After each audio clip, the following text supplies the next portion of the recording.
second day of March 22, and I got a thought I want to share with y'all. I think I figured out what Putin's plan is. I think he does have a new plan, and I've seen this from some intel sources, and quite frankly, it fits within the context of definitely fits within the context of something I've mentioned before. Let me turn this around so you can see where we're going. There we go, sunset. So what I think is up is this. I have talked in the past about how an American Civil War would play out, how the cities, how in America we are so divided between urban and non-urban, and how the money in this country is in the urban areas, and how the urban areas think they have the upper hand, but why they can't prevail in the end. And they can't prevail because they don't actually produce anything that's of real enduring value, quite frankly.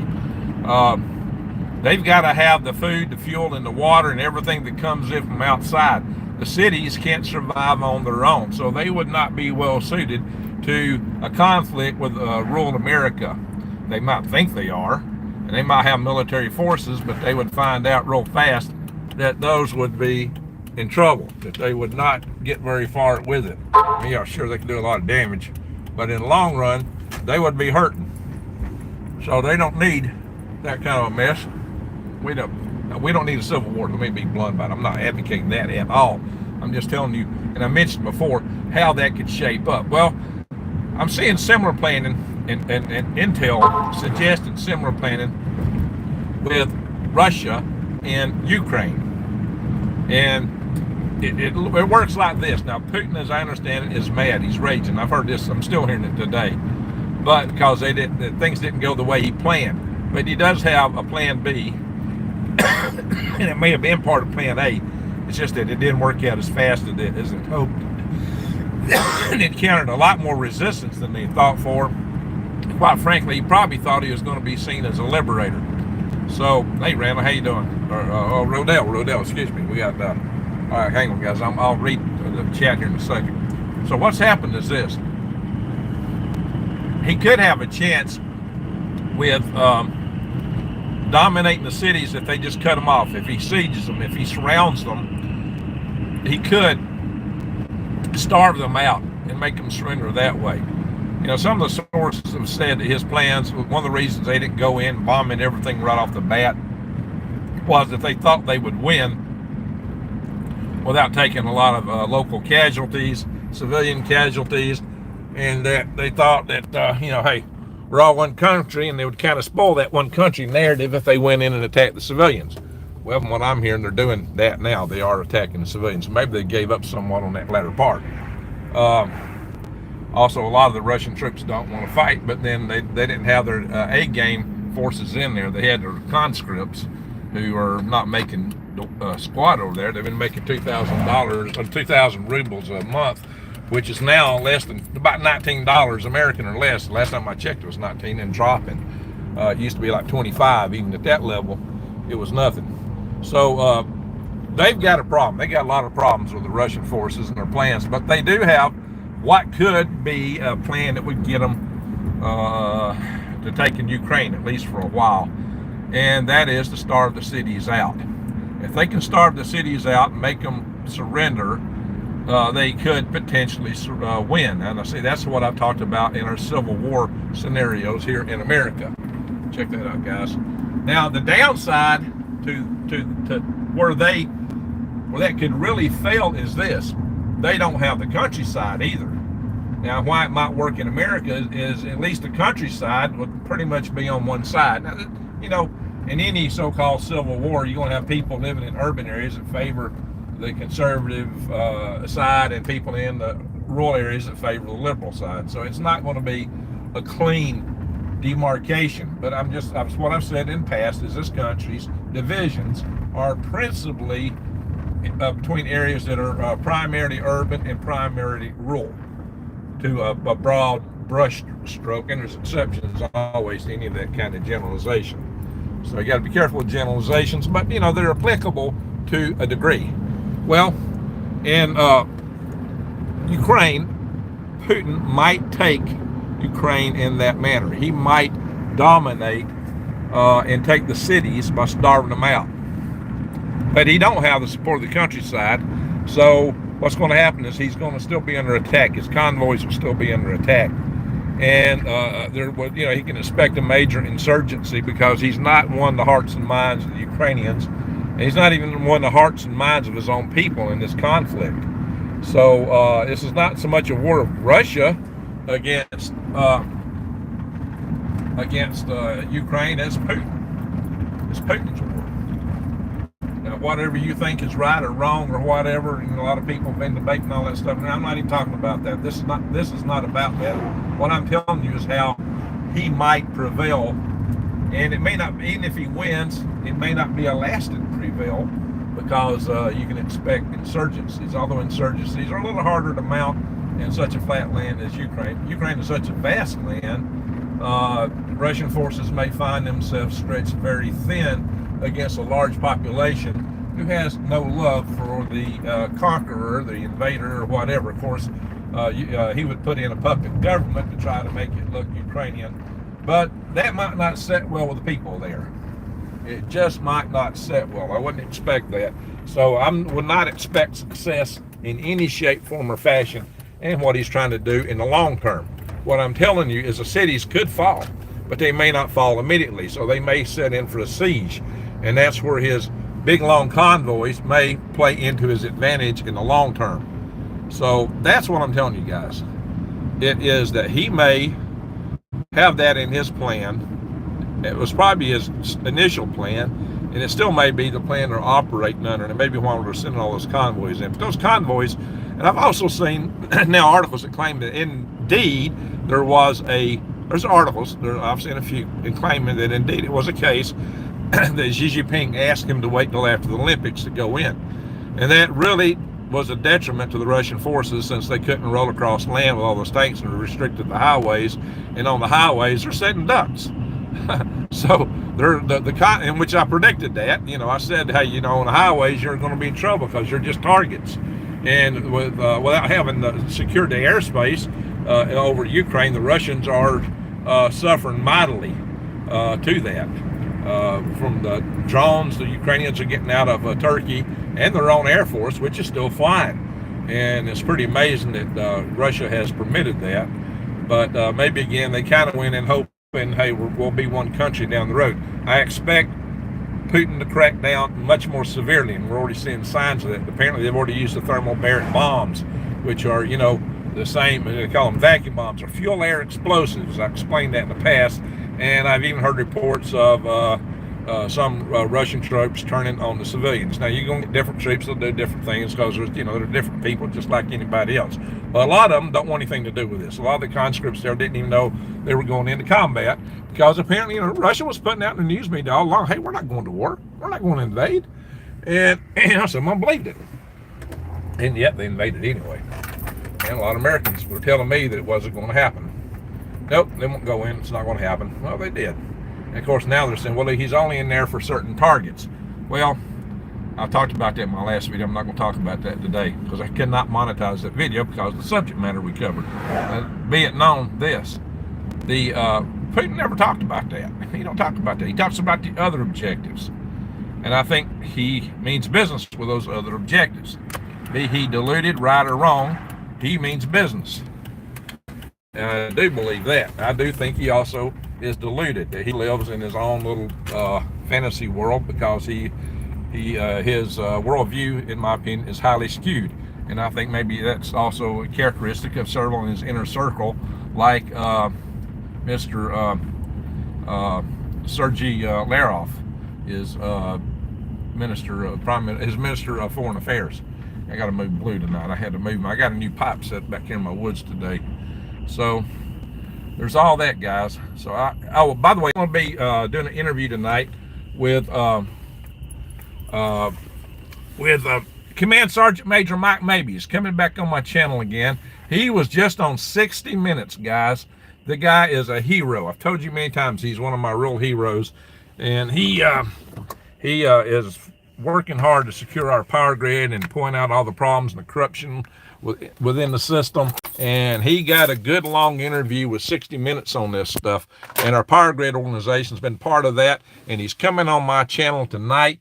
And hopefully I'll go live later afterwards. So we can have more discussion later. I'm not going to do a lot of discussion right now. I'm just doing this as a quick video with you guys to tell you that I think I know what Putin is up to, and it could have effectivity. What I worry about is he will not prevail in the long run, and he may even interpret all the NATO countries that are giving military items of support to Ukraine as interference to the point I think Vlad's mad. We may be in a nuclear war. We may be in World War III. And Russia has come out, actually, Sergei Lavrov actually directly said himself that World War III will be a nuclear war. So, guys, we got to be careful. We are in a, that's what Lavrov said. Now, some people say, well, Putin is just bluffing. Well, so far, most of the things we thought he was bluffing on, he did. So to make assumptions that he's just bluffing, that nothing's going to happen, is, I think, thin ice. We got to be careful. We better take him at his word to some degree. Elton, all right, we got Elton, we got Rod. Hey, give me some thumbs up, guys. We got 112 in the room and only 38 thumbs up, so I really could use some thumbs up. Bigger Man Prepared, Preparedness, Scooby Snacks, that's a good name. Michael Graham, we got Don Padoka, I'm not sure I'm pronouncing, I'm probably not getting your last name right, my apologies for that. It's Wilson, IB Math, Raud Air Cannon. We got New Day as Always. How you doing? We got MBW, Tim Casper, Sadina Man. Did I say it right? Sadina. We got Roadside Minnows. Hey, that goes along with the Worm Farm fish bait. Hit that like. Yes, thank you, Tim Casper. Michael Jackson. We got Michael Jackson in the room. We got to do some moonwalking, right? You should not be reading and driving. Well, I wasn't. Not too much. Let's see. Hillbilly Prepping. How you doing there? 127 Seymour. All right, guys. I don't know if y'all start throwing a lot of chat at me. I'm going to have to cut it off because I got to go. JW Olner. Russia, Ukraine is none of our business. Hey, I agree. I've had videos out on that before. The problem is our country hasn't seen it that way. The problem is NATO hasn't seen it that way. And we've stuck our nose in it. And that's where we're in some danger here, guys. And even if we don't do anything with it, it's still going to impact our economy. If we don't have nothing to do with it, and if the war ends right now, there are going to be economic consequences in inflation and energy costs and several of these things. We're not out of the woods, guys. This is going to impact us. The troops invaded only 3 days of rations. Yeah, they're hungry. They're starving. The invaders are asking the invadees for food. Yeah, so that's not a good situation. And they ain't got any money because the 2,000 rubles are getting paid per month amounts to nothing. The lithium fields, that's why, I don't know. From Northeast Arizona, Jesse, China said they will skyrocket lithium. I don't doubt that, guys. Look at all these batteries we're using. We're trying to go to an electric economy, right? That's going to cost us big time. But hey, we can pull lithium out of seawater. I did a video talking about we should be pulling lithium out of seawater and desalinating seawater. Getting the lithium out, we get it mostly desalinated. We need an Apollo project for desalination of water. I mentioned that on the video, guys. That's what we need to be doing. Same thing as China's planning for the U.S. Well, let's hope not. But hey, I've talked about that too. Our food. Oil land goes to China. Let's hope not. But guys, we got a lot of things we got to keep our eyes up wide open for and head on a swivel. Pale Horse, you're correct. I got plenty of bacon grease. There you go, New Days. We're sold out for low price. Yeah, that's over, guys. That's over. Low prices are over. For the children of the world, prayers. Amen, Elton. We got to do a lot of praying. I got plenty of callers. Well, Sassafras Red, you're on top.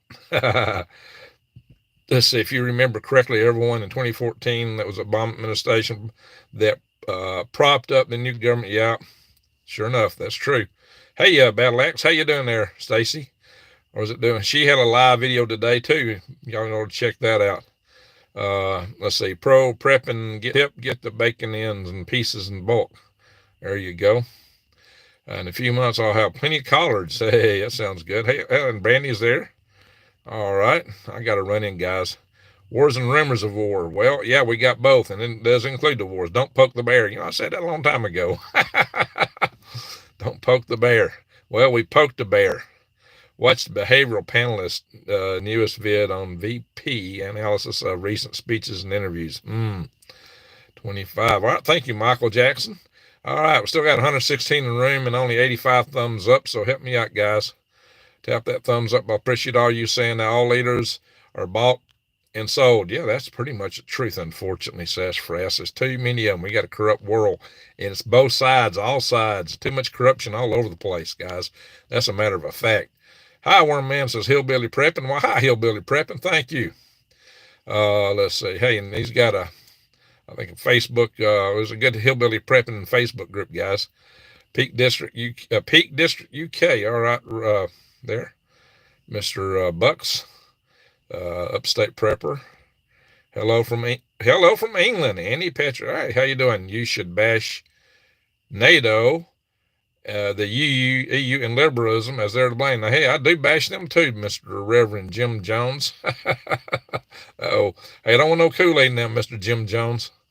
Hey, I've been bashing everybody. Problem is we reap the sins of idiots in D.C. Well, that is true. Guys, I have picked on everybody. I pick on everybody. But some people, I keep telling you guys, a lot of you guys think we got a savior over here or over there. I tell you, trust no man.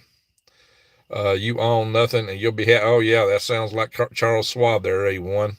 Like A1 steak sauce. Mr. Bannon, we don't start wars. They just use our tax dollars. Yeah, there's too much of that. Let's see. Karma. Yeah, we're paying that. Let's see. Plant lots of kale. That's a good move. How did liberal democracy crap work out in Libya? Well, we never really did it. And it's quite a matter of fact, the only person that ever got on the world stage and told it like it was Muammar Gaddafi. And we took him out for it. And what a shame there. All right. Amen, Brandy. Thank you for the thumbs up appeal.